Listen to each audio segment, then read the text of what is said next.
Good afternoon, everyone. It's 12 noon. Welcome to Medical Grand Rounds. Before we get started, just a quick reminder to enter your questions in the chat at the end of the presentation. As well, if you can answer a brief survey that will be sent to you directly at the end of the presentation, and this will let us know that you were present at today's rounds. Today's rounds are brought to us courtesy of the Division of Cardiology, in particular courtesy of Dr. Adrienne Morelli, who's well known to all of you, our founder and longtime director of the MOD unit, the Adult Congenital Heart Disease Center, the head of our cardiovascular research program at the MUHC, the SHAL. Dr. Professor Adrienne Morelli, can you please introduce our guest speaker today? Thank you for being here.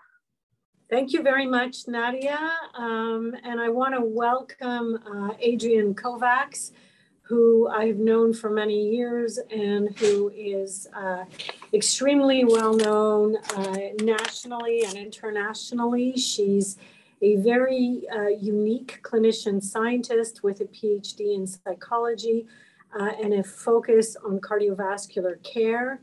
She has a PhD in psychology from Memphis and postdoctoral training from the University of Florida in Toronto. She worked at the Peter Monk Cardiac Center, where I first got to know Adrienne for over 10 years. And she specialized in psychology related to cardiovascular care and transition of care. She subsequently moved to Portland, Oregon, where she established at the Knight Cardiovascular Center, she established a program for cardiovascular psychology in patients with cardiac issues. She's given over 125 international lectures and conferences. At one of these, her and I sat in front of a fireplace in Oregon, and I said to her, you know, Adrienne, we really need to find a way to bottle you and deploy you.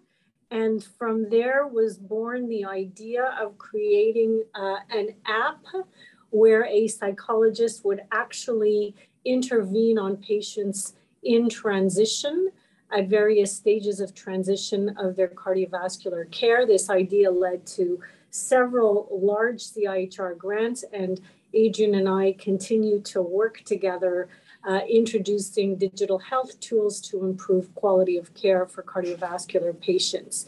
She has now returned to us in Canada very happily and shares her time between research and clinical practice.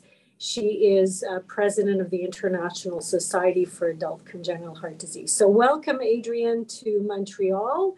I wish we were in person, but I'm so glad you agreed to give us this presentation. Wonderful. Thank you, Adrienne. Thank you for that invitation. I will share my screen here. Okay. Can I just check? Can everybody see that okay? Yes, we can. Perfect. Okay. Je suis très heureuse d'être ici avec vous aujourd'hui. Je viens de Toronto, mais j'habite à Montréal cet été. J'apprends le français, mais pas assez bien à faire une présentation ou répondre à des questions. Peut-être la prochaine fois. Alors, je vais commencer en anglais. Thank you very much for inviting me to be here with you today. And I'll be talking about the psychological well-being of adults with heart disease, our shared responsibility.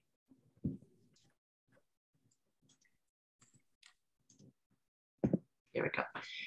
For disclosures, I have no financial conflicts.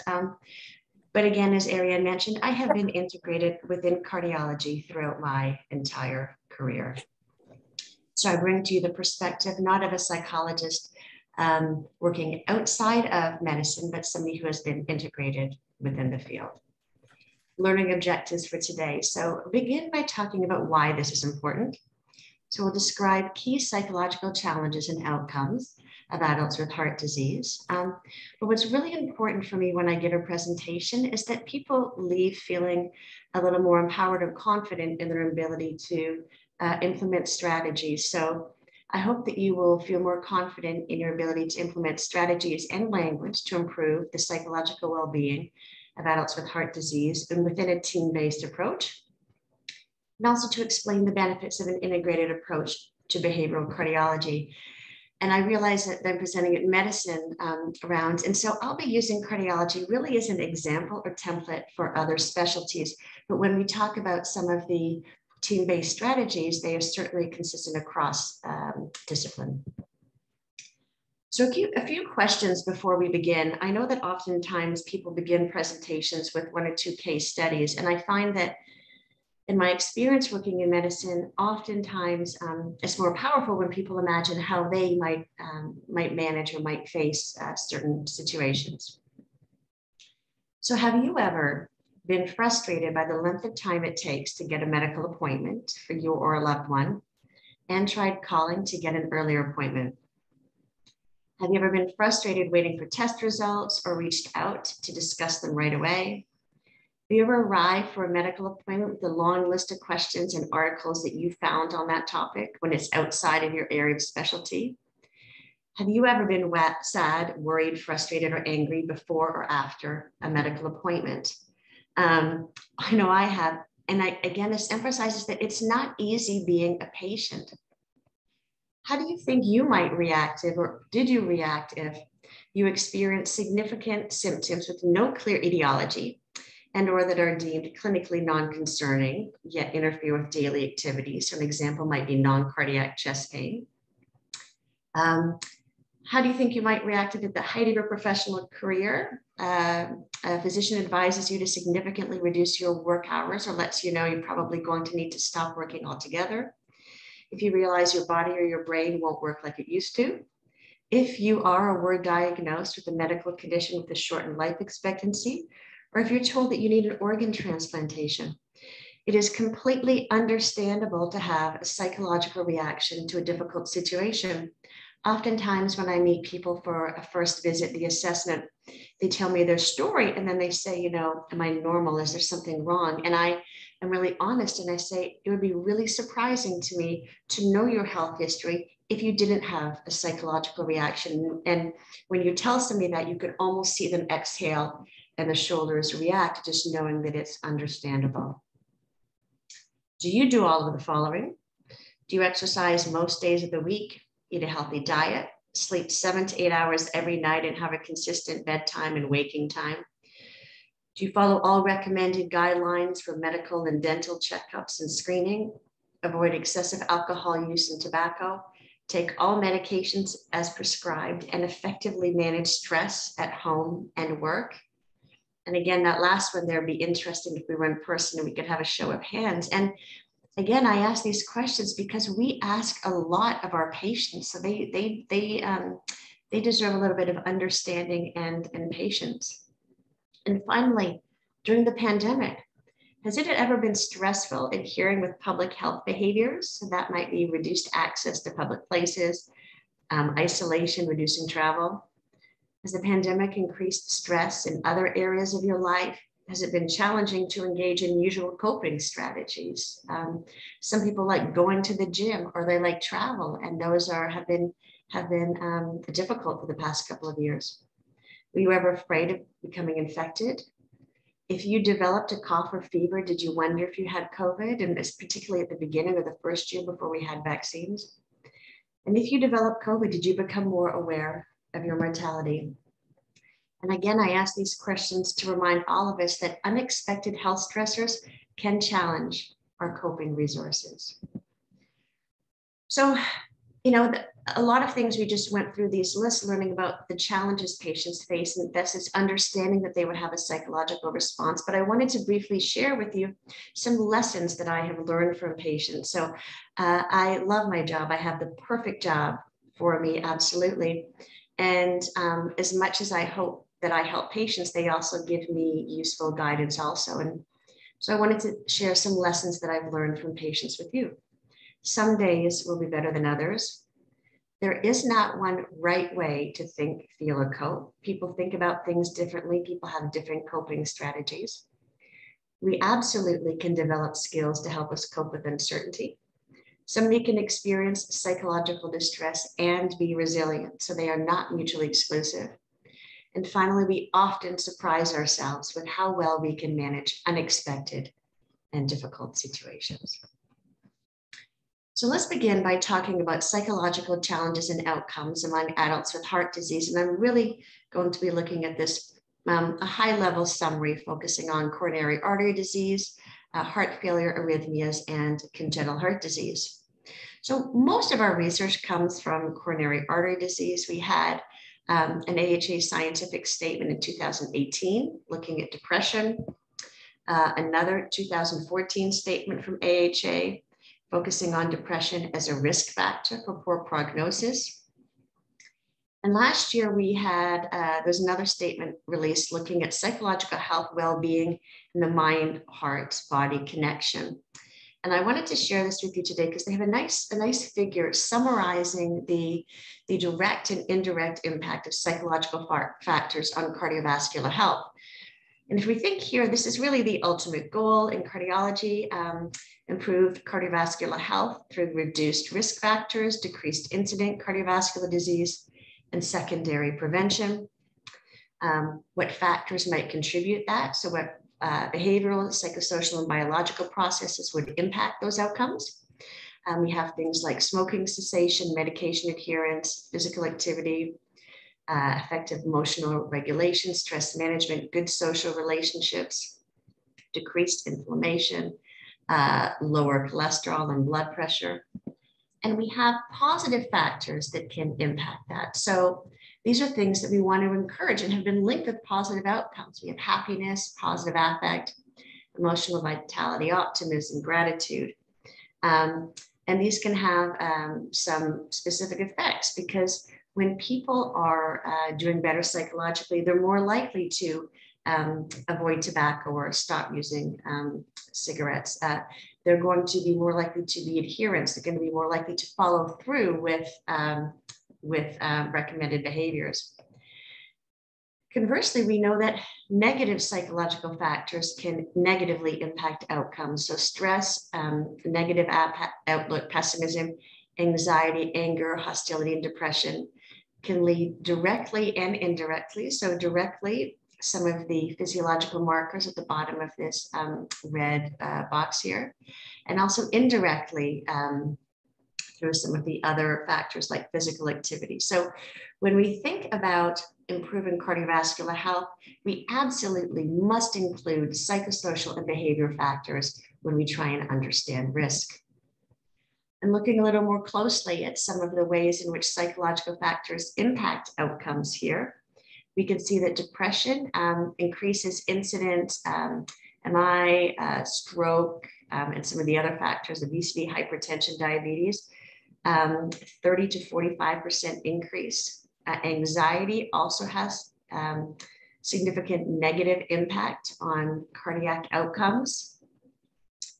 If we look here at work-related stress, another area of interest is clinician burnout, and we can see that work-related stress has a 40% increase in incident cardiovascular events.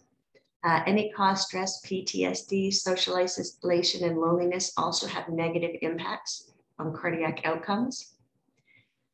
We know that there are protective factors though, so things like optimism, sense of purpose, happiness, more positive affect, mindfulness can actually reduce the risk of negative cardiac outcomes and can increase the likelihood of having good cardiovascular health and healthier lifestyles. So again, for all of these reasons, to me, it seems appropriate to engage and to consider psychological factors and integrate psychology when we're trying to provide the best care to our cardiac patients.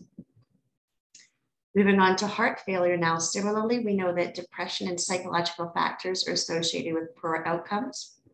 So depression and anxiety are associated with the development and the progression of heart failure.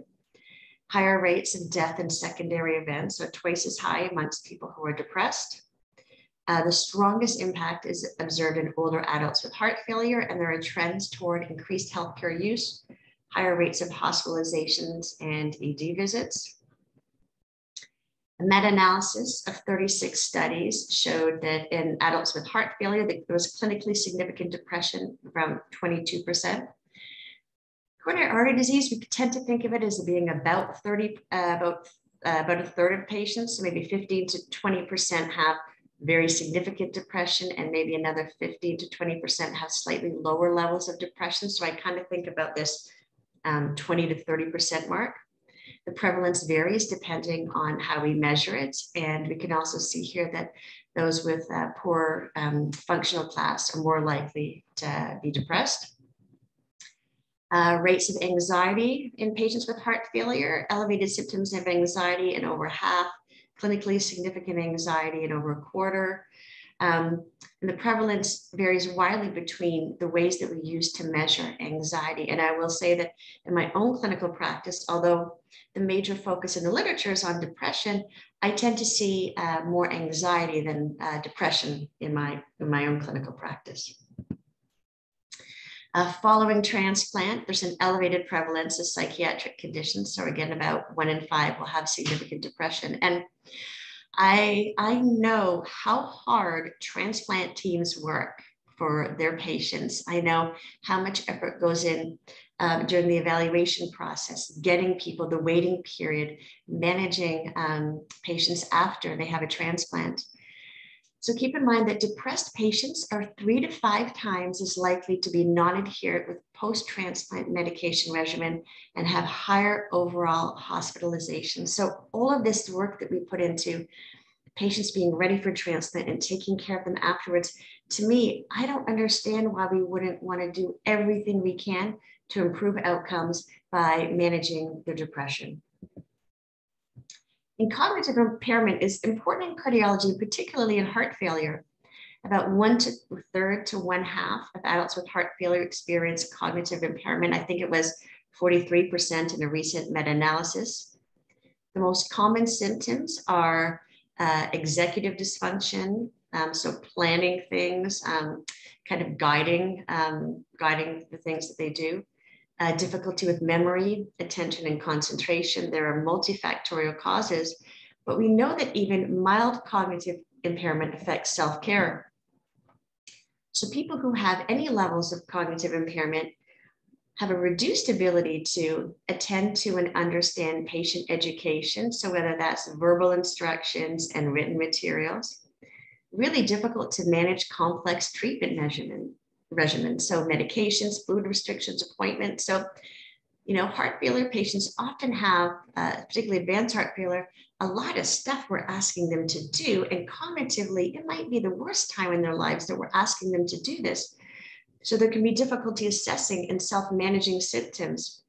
We know that readmissions are often due to patient difficulty following complex treatment regimens and recognizing worsening symptoms. So I actually think it might be wise to modify ways in which we educate and monitor all patients with heart failure. So we want to provide information repeated times. We want to provide information verbally and in written format. Oftentimes people's verbal responses are superior to the memory. So we don't want to assume that just because somebody says, yep, I got it, doc, that they understand everything. Looking at arrhythmias. So depression is associated with an elevated risk of sudden cardiac death, VT, fibrillation, and recurrence of atrial fibrillation. Among survivors of out-of-hospital sudden cardiac arrest, again, and these percentages vary quite a bit depending how they are measured. 14 to 40%, 45% have depression, 13 to 61% have anxiety, PTSD, in about a quarter. When we look at patients with ICDs, rates of depression and anxiety from, let's say, 1 in 10 to 1 in 4, elevated symptoms much higher. The reason that those are different there, when we administer a patient-reported outcome, like a measure of depression or anxiety or quality of life, that's survey-based, but when we look to diagnose a disorder, that really requires a clinical interview. And oftentimes, actually it varies between studies. Sometimes we find that rates are lower, like here, typically when we use interviews, but sometimes interviews can detect symptoms that are not reported on self-report measures. Moving on to adult congenital heart disease, which certainly is near and dear to my heart. The 2018 review showed that there were elevated depressive symptoms ranging from 6 to 34%, elevated anxiety symptoms ranging from 34 to 42%.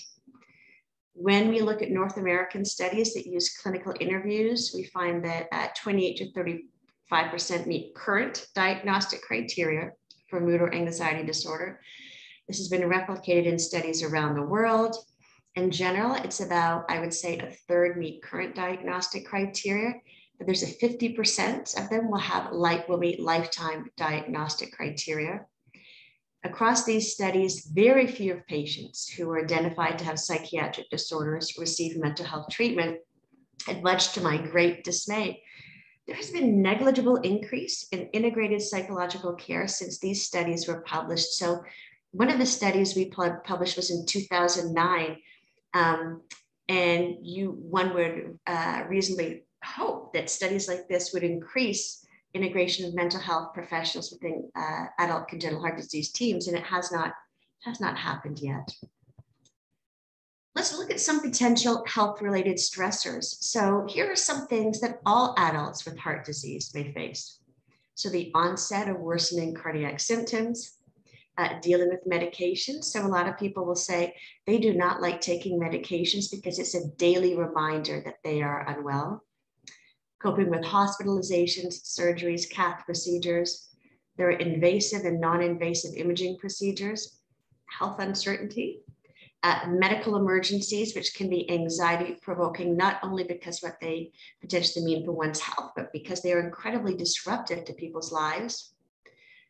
Coping with device implantation or ICD shock, advanced heart failure therapies, and managing declining health status in transition to end-of-life care. And so these on the left column are things that potential challenges for all adults with heart disease. And here's some things that are actually more unique to adult congenital heart disease, or any time you're working with adults with pediatric onset health conditions. There can be traumatic memories of pediatric hospitalizations and surgeries, stressors associated with pediatric ICUs, being a miracle and feeling like a guinea pig. So oftentimes they would say, I remember just med students being traipsed through my hospital room when I was a kid, feeling different throughout their lives. That transition from pediatric to adult care, which can be quite stressful for many people. Worry and overprotection from others, neurodevelopmental deficits, and the impact on education, occupation, and family planning. And again, when you look at these lists, I think we'd all agree that it's not surprising that there's an elevated risk of depression or anxiety. Among adults with congenital heart disease, we know that poor psychological outcomes are associated with more primary care and hospital visits, more ED visits, more hospitalizations, more expensive hospitalizations, and increased mortality risk, just like we find for acquired heart disease. I wanted to briefly mention this study here. So APPROACH-IS is an acronym for Assessment of Patterns of Patient-Reported Outcomes in Adults with Congenital Heart Disease, an international study, and I'm on the steering committee for this project. And we enrolled over 4,000 participants almost a decade ago. And we actually right now are leading APPROACH-IS Part 2, and we have almost 8,000 participants. So this is the first outcomes paper that we published. We looked at quality of life in adults with congenital heart disease in 15 countries. And our favorite measure of quality of life is a really simple 0 to 100 scale. We like this measure because it allows people to define what quality of life is for them. So it includes matters both related and unrelated to health. And I'd like you to humor me, the psychologist, for a moment. I'm going to ask, what would you rate your quality of life on a 0 to 100 scale, ranging from 0, the worst imaginable, to 100, the best imaginable? So just in your head here, decide what number you would assign to your quality of life. And I'm going to guess that you would be surprised to know that among these 4,000 adults with congenital heart disease around the world, the median quality of life score was 80. And I think oftentimes we think that's quite remarkable. And it just demonstrates how people are able to adapt to situations that we think might be incredibly difficult to manage. And I've always liked this idea of personomics. You know, we focus a lot on what we think is glamorous and innovative in medicine. And, you know, innovative is the word that I think is overused, but, you know, we're talking about genomics, metabolomics, epigenomics, and all of these fancy terms. We're really looking to find biological causes to explain behavior. And I love this, again, this notion of personomics. And it captures the idea that people have different personalities, resilience, and resources that influence how they will adapt to illness, so that the same disease can alter one individual's personal and family life completely and not that of another person at all. And I emphasize this now because although I'm talking about patients who are at an elevated risk for depression and anxiety and who I think would benefit from integrated psychological care, it's really important to just take a moment to pause and remind ourselves that that doesn't help us understand the patient who is in front of us. So we may say, well, if you have congenital heart disease, it's a 50% chance, you know, you will have significant depression or anxiety in your life. But that doesn't tell you out of 8 patients in a clinic, which 4 patients that will be true for. So if we want to know how any individual patient is doing, the best thing to do is ask them. So moving on now to, I guess, the practical part of this presentation, talk about strategies and language to improve the psychosocial well-being of adults with heart disease within a team-based approach. And again, I would say that I use cardiology as a model for this, but certainly it applies to patients across medical disciplines. And I often say that you don't need to be a mental health professional to make a difference. So again, I purposely have created a presentation with an emphasis on practical strategies. And most of you may be really great at doing this. My goal for this presentation is that you leave with at least one little language tweak that you might consider moving forward. So let's go through some lists here. Ask follow-up questions when a patient tells you that they are anxious. So when somebody says to me, I'm really stressed out about surgery, or I'm really afraid of going in the hospital, even I'm really afraid of dying, ask follow-up questions, because there are different things that people are fearful about when they talk about those experiences. And also, oftentimes you can alleviate some of that anxiety. So it's not uncommon that I would work with a patient who's just seen the cardiologist. They come to see me and they say, I'm really afraid about this. I'm really afraid that my pain isn't going to be managed in the hospital, or I'm really afraid that I'm not going to be able to go fishing again. And I'll say, well, did you ask your cardiologist about this? And they say, no. So anytime somebody tells you that they're anxious, ask what they're anxious about, because maybe you can answer some of their questions to alleviate their anxiety. Provide realistic expectations. And this is for big things like health outcomes, and also little things like if you say, you know, I'm going to get these test results and I'll call you back in a day or two. If you think it might be a bit longer, best to say, I'm going to try and call you back within a week, for example. So let's not overpromise and underdeliver. Ask how patients want to receive information. Lots of details or big picture. And I would say the people that I work with have been split on this. So some people will say, I want to know everything. I like looking at my imaging. I like looking at all the values in my blood work. I really want to know exactly what's going on. I like it when this surgeon is going to show me a picture and tell me what she or he is going to do.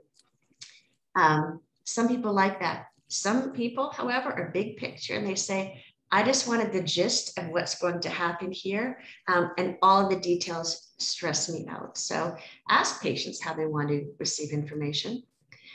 Definitely always tell people before you do something to their body. This may seem pretty obvious, but I can't tell you the number of patients who I've worked with who are fearful about having another hospitalization or another surgery because they felt that they were not, their bodies weren't respected during previous procedures. Acknowledge vulnerability. So we're in a hospital gown, and a friend of mine, Liza Morton in Scotland, wrote a really nice paper about what it's like to be in that flimsy, cold hospital gown, sitting in a bed when the experts are coming in to see you.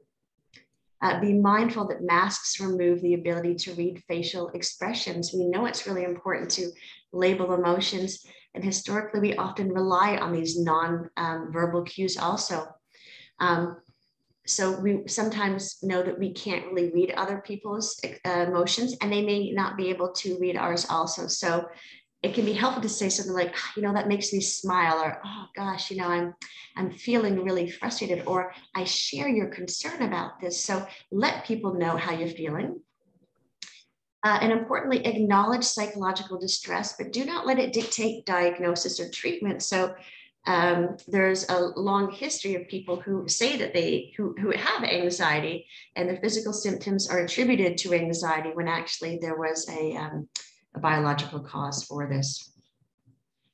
The next couple slides, I have a list of statements that I think can be really helpful to normalize and destigmatize emotional difficulties. And I will say that it may seem sometimes that a single statement isn't going to have much of an impact, but there are so many times patients have come to see me and they said, you know, I saw my doctor, I saw my nurse, and they just let me know it was okay. And that just made a world of difference. So let's not underestimate how much impact a simple statement can have. So many of our patients struggle with low mood or anxiety at some point in their lives. We understand that living with heart disease can affect more than a person's body. It can affect a person and their family in many ways. It is understandable that your health history would have an emotional impact. It often takes a lot for somebody, and I can say a patient, but really any of us. Sometimes it takes a lot for us to disclose that we are having psychological distress. And so when somebody does reveal that, let them know that I understand that. You know, thank you for sharing that with me. And it's not surprising, you've really been through a lot. So that empathy can be quite powerful. Even patients who are strong, independent, and resilient sometimes struggle with their emotions. And I think this is important because, again, I think I maybe mentioned earlier, these are not mutually exclusive. So sometimes, you know, we reinforce strength in medicine. So it's like, oh, this patient is so strong. This patient is doing everything they can to fight. This person is just not giving up. And so people can be independent, people can be resilient, but that doesn't mean that they won't have any emotional distress also. So we can praise people for their effective coping, at the same time acknowledge that things are difficult. And we can open the doors to future conversations by saying something like this: please let me know if you're struggling with low mood or anxiety. Now or in the future, things can change over time. So with a simple statement, we can just convey caring. A few language tweaks. So instead of saying, do you have any questions or concerns? Ask, what are your questions and concerns? Because the first is a yes or no answer. So somebody might say no, but almost all patients, particularly when we're discussing more complex health issues, are going to have some. So when we say, what are your questions or concerns? This lets them know that we understand that there may be stuff that they're figuring out. Instead of saying, do you understand this information? Say, am I explaining this clearly? If I'm working with a patient and if they're not grasping something, it is not their job to listen better or to understand better, or to think better. It's my job to explain things in a clear way. So sometimes I'll say, am I explaining this okay, or should I try using a different example? So the burden, the onus is on us to make sure that our patients are understanding what we're trying to share with them. Compassion. So let's avoid saying, don't worry about this, because I'm pretty sure that for most of the attendees today, it doesn't work when somebody says, don't worry about this. Instead, try saying one of these. I understand this can be a scary situation. It is understandable that somebody would be concerned about this. As a physician or a nurse practitioner or a physician assistant or genetic counselor, I am not alarmed by this. So you can explain to them why you this is not worrying to you, but at the same time, understand why it might be worrying to them. And I would say just if we could get rid of any statement in healthcare, probably don't worry about this. So instead of saying, I do this all the time, try saying, I have a lot of experience with this procedure, but I realize this might be the first time for you. You know, the first time somebody has a cath procedure, when somebody goes for surgery, that might be the first time that they've had this. And it's great that the physician has done it lots of times before, but let's acknowledge that this is the first time that that individual is experiencing this. And instead of saying you need to do this, so, and sometimes I joke about this with patients often because they'll say, you know, my doctor told me I have to quit smoking. And I'll say, well, is your doctor going to be with you 24 hours a day to make sure that you never, ever have a cigarette? Or to say, you know, the doctor said I need to take this medication. Actually, nobody needs to do anything. We have choice. So using language that's a little more empathic would be something, say, I hope that you will decide to. There are some patients who feel a lot of pressure when they are told that they need to do something or they have to do something. So more of a kinder motivational interviewing approach can be helpful. Instead of saying, I know how you feel, try one of these. I've also heard from other patients that I can imagine how difficult this is for you, or tell me what this is like for you. We never want to assume that we know what somebody is going through because we only know what people have told us about and what they're presenting in that moment. People have a huge history of things in their lives that we never know anything about. So we don't know anything about their experiences with their family or friends at work, their previous experiences with perhaps racism or discrimination and equitable care. So people come to us with their own histories and their own stories. So let's not assume that we know their entire autobiography. I have a very low threshold for giving any kind of positive reinforcement. And oftentimes when people go to a medical appointment, they get, if it's just for screening, that's different, but they often get, you know, negative news. They sometimes get negative news.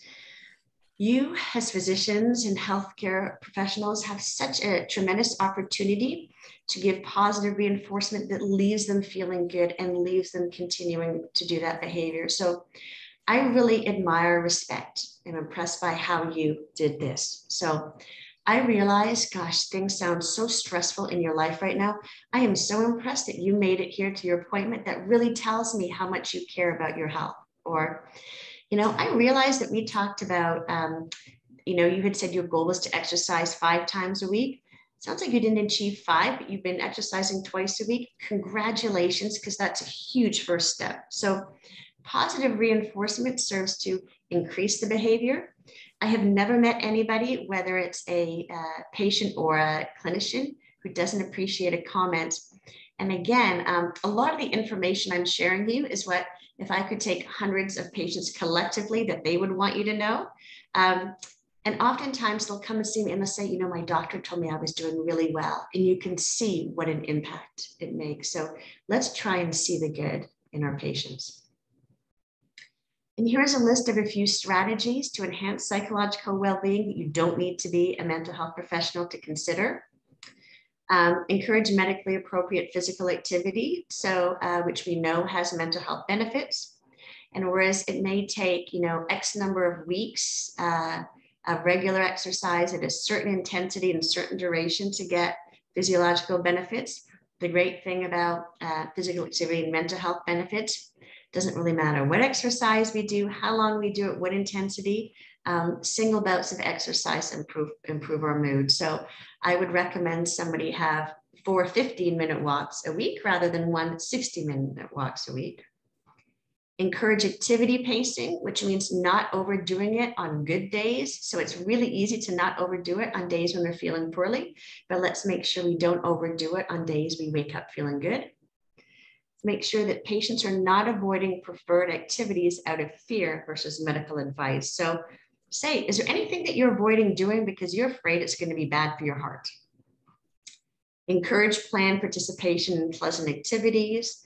Again, offer positive verbal reinforcement for healthy coping strategies. Give information about opportunities to connect with other patients in person, online, through patient education days, and refer to mental health, behavioral health professionals as appropriate. So let's talk a little bit about potential benefits of an integrated approach to behavioral cardiology, or integrating behavioral and mental health within medical specialties. We talk about multidisciplinary versus interdisciplinary. Both are better than nothing. But multidisciplinary really means that you have individuals from different disciplines or specialties who are working within their disciplines to set goals and problem solve. So you have a group of committed individuals. And that differs from an interdisciplinary team. And that's when you have individuals from different disciplines or specialties working together to share knowledge and perspectives, set goals and problem solve. And this is really when we are collaborating on patient care. There are advantages to an integrated approach. So patients, they have the benefit of destigmatization of mental health issues by patients and providers. They get better access to care. They get specialized care. So they can go talk to a psychologist or another mental health professional who actually knows something about that field. So I've worked with so many people who have ICDs. And oftentimes the first thing somebody will say to me is, have you ever met anybody with an ICD before? And so having that specialty knowledge can be helpful. And again, they get that benefits of interdisciplinary care. For members of the cardiology or medical team, there's the opportunity for consultation. So oftentimes in the clinic workroom, when we were mostly in person, people would say, hey, Adrienne, I have this question and I'm wondering how you think how to handle this. There's increased confidence opening the discussion about psychological health when you know you have somebody to refer them to. So I totally get it. It's more difficult to talk about mental health with patients when you think I have nobody that I can send them to if they are having distress.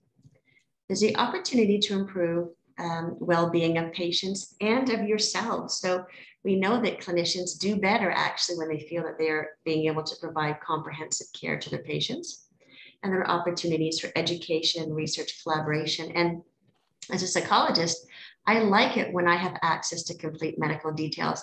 I like it when I can catch the physician and say, hey, I have a question about this. I use this term well-trained in quotes. So I have, when I'm integrated within a cardiology team, I have well-trained referring clinicians who can triage referrals. So they know who's appropriate to refer to me. And I joke with well-trained because they have trained me in cardiology and I have trained them in psychology again. And we have that collaborative opportunities in education and research. And I wanted to share an example with you. So this is when I was at Oregon Health and Science University. And I worked closely with the ventricular arrhythmia program. And we called it multidisciplinary because we called this OMVAC. And OMVAC sounded better than OIVAC. So it's the Oregon Health and Science University Multidisciplinary Ventricular Arrhythmia Program. And this is information that we have from our website. So we had a team of specialists working together, treatments, one of the few psychologists in the Northwest, an approach that improves medical outcomes and quality of life. And our team here, we have a couple of cardiologists, me, we have a medical assistant and our booking person. And the gentleman in the middle there, his name is Babak Nazar, and he's an EP in Portland. And I had been working with him just in my general cardiac psychology clinics. And it was his idea to develop this program and that he and I would be co-directors for this, which says a lot about how well I've actually felt supported within cardiology programs. And I wanted to share this with you because here are a few examples of, we administered patient-reported outcomes in our clinics. So we did that for every patient who came to our multidisciplinary VT clinic. And just to show you the incidence of some of the concerns they have. So when we looked at a measure of cardiac device acceptance, we can see that half were worried about returning to work, 43% concerned about having a normal sex life. And 1 in 5 said that they avoid enjoyable activities when thinking about their device. For people who, again, have ICDs, a third are fearful of being alone when the ICD fires. Again, 18% have unwanted thoughts about ICD firing. Another measure was the cardiac anxiety questionnaire. You can see here that 31% said that they had difficulty concentrating on things aside from cardiac concerns. And I say, when we look at this list, these are things that are understandable that they would fear these, but these are things I would say that having a mental health professional or psychologist integrated within the team can help us. So these are things that I'm trained to do. This is one of the earlier papers coming out during the pandemic. And the authors wrote, the pandemic has alarming implications for individual and collective health and emotional and social functioning.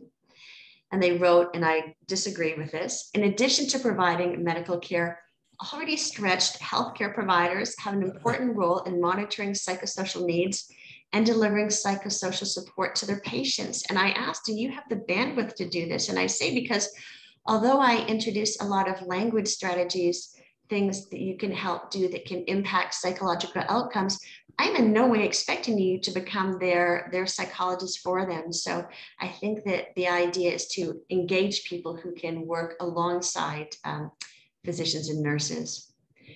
And just to end, I have a list here. These are some prompts for referral to behavioral cardiology. So when I work with my cardiology colleagues, I'm really clear about what are reasons for referral to me versus being followed in the community. So I tend to work with people who have a diagnosis or treatment contributing to anxiety or depressed mood, heart-focused worry, coping difficulties, difficulties with adherence, communicating, difficulties with social relationships. I often work with people who are trying to decide whether or not to get an ICD or whether or not to proceed with potentially risky surgery.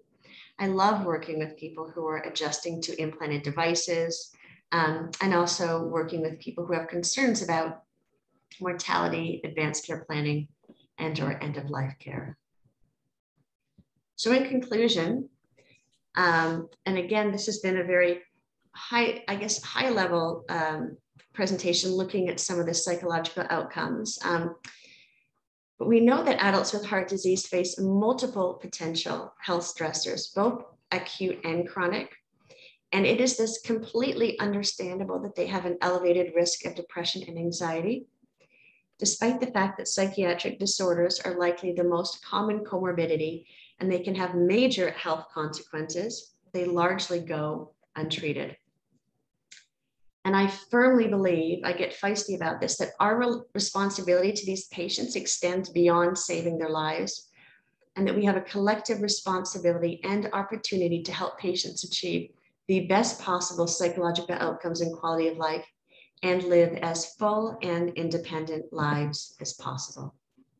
And merci, and I will stop sharing my screen and happy to answer any questions you may have.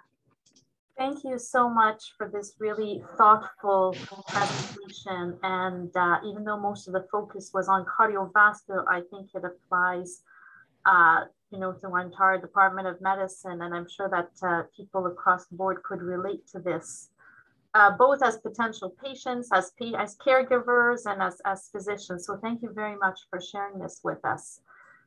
You can enter questions in the chat. My question for you is, so you are, a psychologist on the team, and there has to be resources set aside, obviously, for this kind of, which, to me seems, essential for many teams. I speak as a heart failure specialist in our heart failure program. We are, desperate need for more psychology support, and one of the issues is always, like anything else, is the funding. And I'm wondering if you can elaborate a little bit more on cost effectiveness, in terms of, because you showed that there's obviously improved quality of life, and a little bit more on hard data in terms of reduced hospitalizations and use of emergency rooms, this sort of thing, where we could make an argument for financially sound argument to get more support in our institution? That's a great question. And I'm going to answer it a couple different ways. So first of all, I think that the challenges are different in Canada than in the US. But I will say that psychology and mental health is rarely integrated in cardiology programs in the US, even though in the US, psychologists can bill insurance companies. So they can recoup their salary, which is very different in, I'm not sure about Quebec, but I know in Ontario, for example, so psychologists cannot bill the Ontario Health Insurance Plan. So, but even when finances are less of a factor as in the US, it's still very unlikely to happen there. I think that we ought to be looking to cancer as a model oncology. I don't know about the McGill oncology access to psychosocial care, but I know, for example, at Princess Margaret in Toronto, they have a huge program, psychosocial oncology and palliative care. They have several psychiatrists, psychologists, social workers, clinicians, researchers, and educators. It's a huge program. And I say this because we do have a precedent of what this could look like. I think we will need, so in terms of cost benefit analysis, you know, one of the studies in adult congenital heart disease that looked at expensive hospitalizations, and they defined high resource hospitalizations, the top 10%, and they were over $100,000. And we know that depression and anxiety were a predictor of that. You know, we are already costing so much money. If we think how much money goes into a transplant, any organ transplant from start, the planning, it is a lot of money, and relatively psychologists are and mental health professionals relatively inexpensive because we don't really need anything other than ourselves and a computer. So we don't require fancy imaging machines. So off the top of my head, I can't give you a reference for a study that has looked at cost benefit analysis. They are there. We haven't looked at it so much, I can say though, in cardiology. So we look generally, there are some financial benefits to engaging psychology. The other thing I will say is that, you know, when we look at discretionary funds, so philanthropy, for example, I think that, you know, anytime I see somebody talk about, you know, we're investing in this innovative program, for example, they talk about glamorous things, and imaging is important. I have a lot of friends who are imagers, but it's not the only way to do things to be innovative. And I would argue that actually providing comprehensive care that attends to psychological needs of patients is innovative. And I think if I was on a hospital marketing team, I would absolutely use this as well. I think that one of the factors that would actually improve situations is if it eventually became somewhat mandated. So as an example, adult congenital heart disease programs in the US, there's an accreditation program, and they have to have all of these criteria to meet to become accredited. I know it used to be the same. I don't know if it's different for bariatric surgery, for example. To be an accredited program, you had to have a psychologist be involved. I think that making things mandatory would actually help somehow. And in the US, by the way, for the adult congenital heart disease programs, it does not include psychology. So even though they say the patient organization will say we need to include this, when it came time to looking at accreditation criteria, it was not included there. So I think making things the expectation. So this is part of what it ought to be. I know some cardiac rehab programs have access to mental health because it's an expected component. I think that philanthropy, and I think it does take hospital leadership to decide that this is where we want to invest some funding. Fantastic. I agree with everything you said. Kaberi, you have a question. Do you want to unmute yourself and just ask the question, Kaberi? Hi there. Sorry, I'm partially on my iPhone and partially on the hospital screen. Thank you for a really wonderful presentation. I work in diabetes research, and we have very parallel issues. And I love the way you offered us comments just to tweak our communication. It was fantastic. I think it's frustrating for many of us, many physicians in Canada, while we're proud of having Medicare, the needs of services from psychologists, from nutritionists, you know, from other healthcare professionals it's just not accessible unless you have private health insurance. And so I'm wondering what those organizations and bodies are doing to demand or ask that there be coverage, because there's such publicity around the importance of mental health. In Canada, I'm sure it's the same in the US, but at some point you do have to put your dollars down and invest.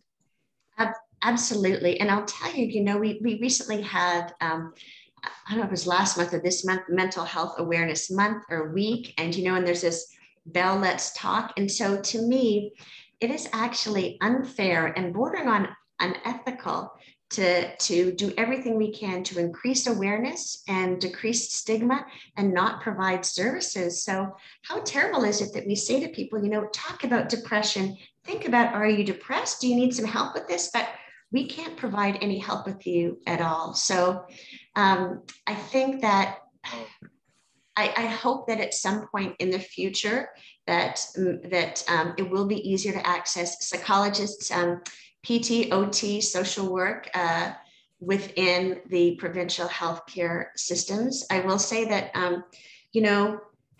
nothing happens unless we invest in it. And so whatever we decide is a priority, is it going to require investment? And that means whether we're talking about patient psychological health or clinician psychological health and burnout and wellness. So at some point, we actually need to figure out a way to invest in this.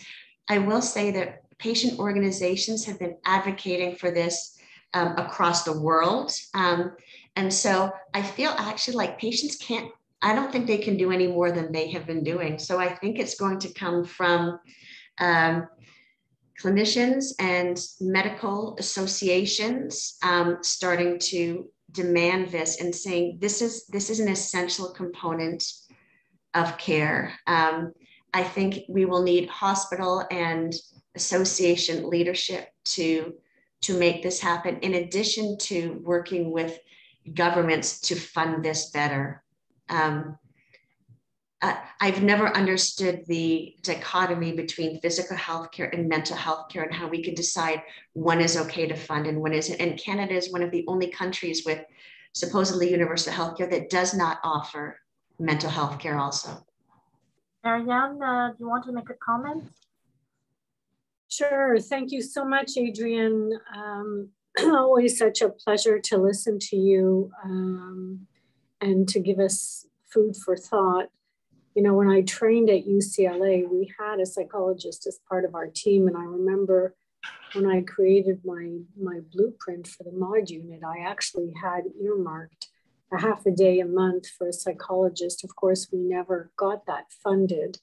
But it would be really interesting to think about ways in which we can make services such as yours accessible, because it's such a fantastic resource to be able to offer patients. So I thank you for that, and I think also as we move towards more online platforms, and you and I have been working very hard on some digital health tools and online communication tools. I think it's very interesting for us to think about opportunities to bring this dimension of care a little closer to our patients. So thank you, Adrienne, and welcome again to Montreal. Thank you. And I say this, I'm glad to see so many people came out today, because this may not be something that I, just so we're clear, I'm not expecting you to go and, implement this tomorrow. However, you never know in the future whose ear you might have. So it might be somebody in the hospital or in the government or a donor who's looking to do something. So this is something that maybe you might keep in the back of your head, and there may be an opportunity to raise this issue in the future with people who have the opportunity to do something about it. Well, on that very positive note, it is the top of the hour. I would like to thank you on behalf of all of us from the Department of Medicine for this really introspective, very important conversation, presentation that is going to lead, I'm sure, to many conversations moving forward. So thank you for congratulations on all the work you're doing in this area, and thank you for sharing this with us.